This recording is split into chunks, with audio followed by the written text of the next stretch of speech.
Bonsoir à tous. Elle est indispensable à notre vie quotidienne. Nous sommes 40 millions à en boire tous les jours. Seulement est-elle vraiment sans risque pour notre santé? C'est une enquête exclusive que vous propose hors-série ce soir sur l'eau du robinet. 8 Français sur 10 ont confiance dans l'eau du robinet. Pendant 8 mois, nous avons parcouru la France pour savoir s'ils peuvent la boire sans danger. Officiellement, tout citoyen a droit à une eau potable sans risque pour sa santé. Officiellement seulement. Car dans de nombreuses communes, l'eau est contaminée. Maxi 2320 ? Vous vous rendez compte que la santé de ces gens-là est en danger? C'est incroyable. Vous avez envie, vous, d'avoir une maladie d'Alzheimer? Ben, pas moi. L'aluminium favoriserait la maladie d'Alzheimer. Près de 3 millions de Français ont bu au moins une fois de l'eau non conforme en aluminium.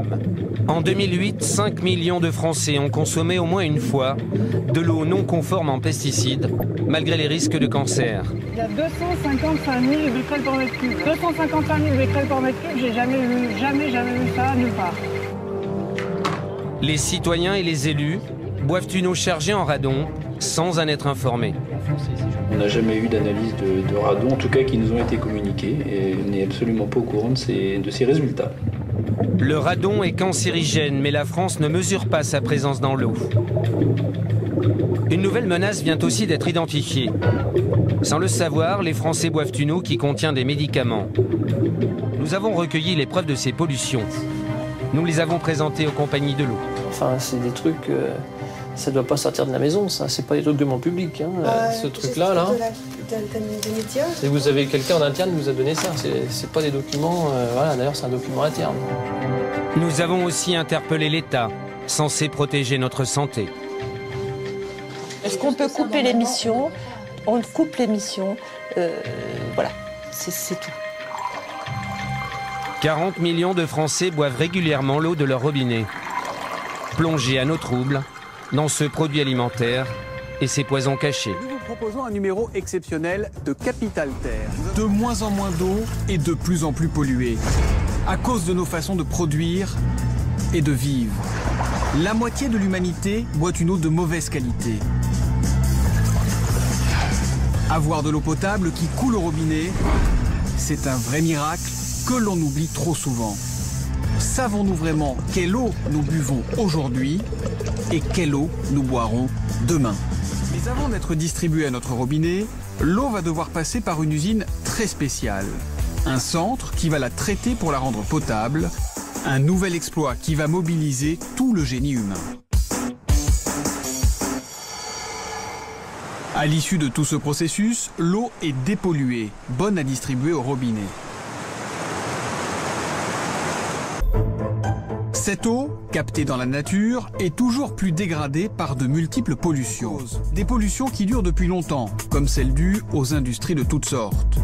Il y a celles qui se sont aggravées au fil du temps, comme les pollutions agricoles dues aux engrais et aux pesticides déversés massivement.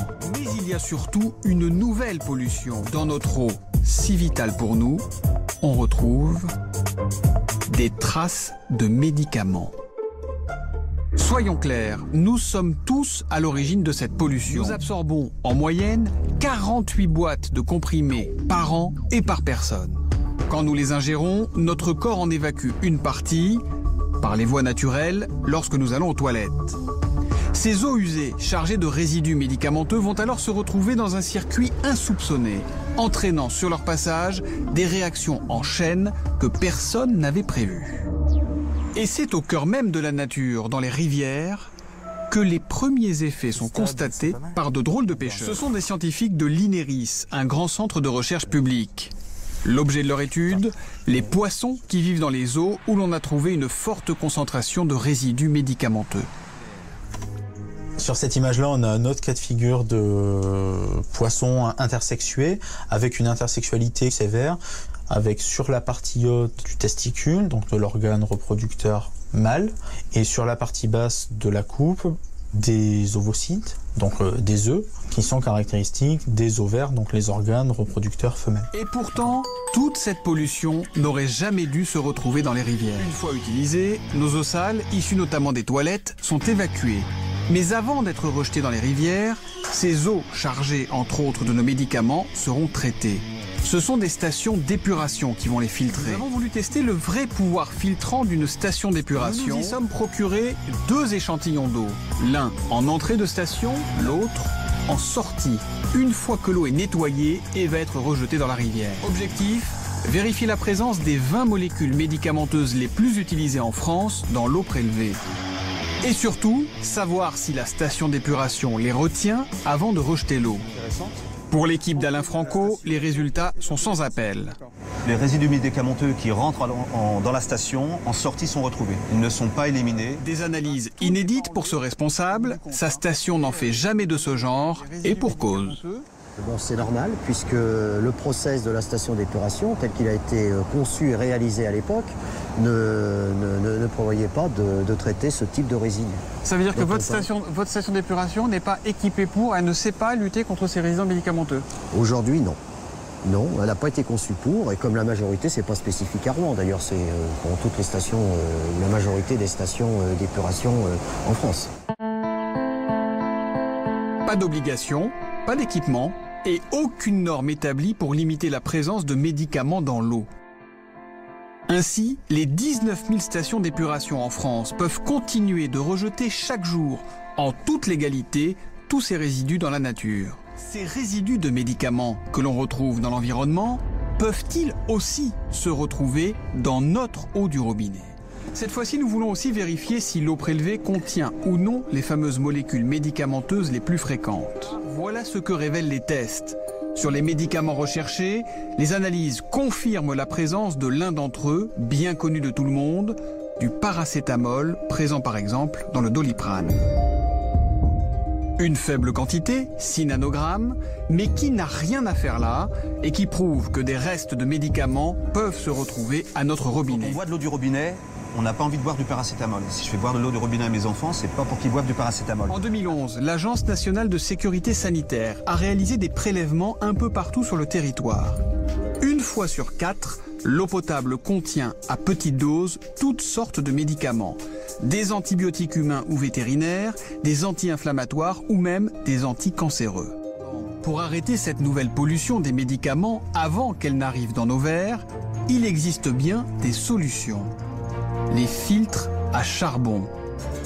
Une matière qui retient en grande partie les micropolluants et notamment donc les médicaments. On les savait jusque-là riches en calcium, en potassium et en oligo-éléments, mais on ne soupçonnait pas la présence même infime de pesticides ou de résidus de médicaments dans certaines eaux en bouteille. C'est ce que montre une enquête menée par 60 millions de consommateurs et la Fondation France Liberté. Les explications d'Arnaud Lapère et Charles Voissier. On a trouvé une hormone de synthèse qui est utilisée dans le traitement du cancer du sein, le tamoxifène.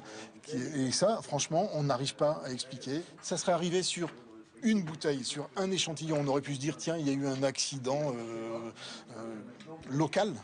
Mais là, sur 5 bouteilles différentes, venant de centres de captage différents, on est vraiment... on ne comprend pas. Les analyses de 10 prélèvements d'eau du robinet ont révélé des traces de 2 médicaments, une fois un vasodilatateur et 3 fois une hormone anticancéreuse. Pour l'eau en bouteille, sur 47, 6 contenaient des médicaments, une fois un vasodilatateur et 5 fois une hormone anticancéreuse. Les professionnels des eaux minérales contestent la méthodologie employée. Ils affirment avoir effectué des contre-expertises et des contrôles réguliers, mais sans jamais détecter la moindre trace de médicaments. L'autre grand problème à la fin du cycle de vie dans la bouteille, c'est bien sûr l'élimination. 80% aboutissent dans les décharges où elles resteront des milliers d'années, ou alors dans des incinérateurs où leur combustion dégage des pollutions toxiques et consomme de l'énergie.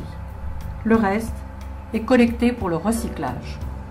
L'eau va devenir de plus en plus chère. Les bouteilles, effectivement, c'est vraiment pas une solution. On n'aura plus d'autre choix dans les prochaines décennies et déjà dès aujourd'hui que de traiter l'eau au point de consommation.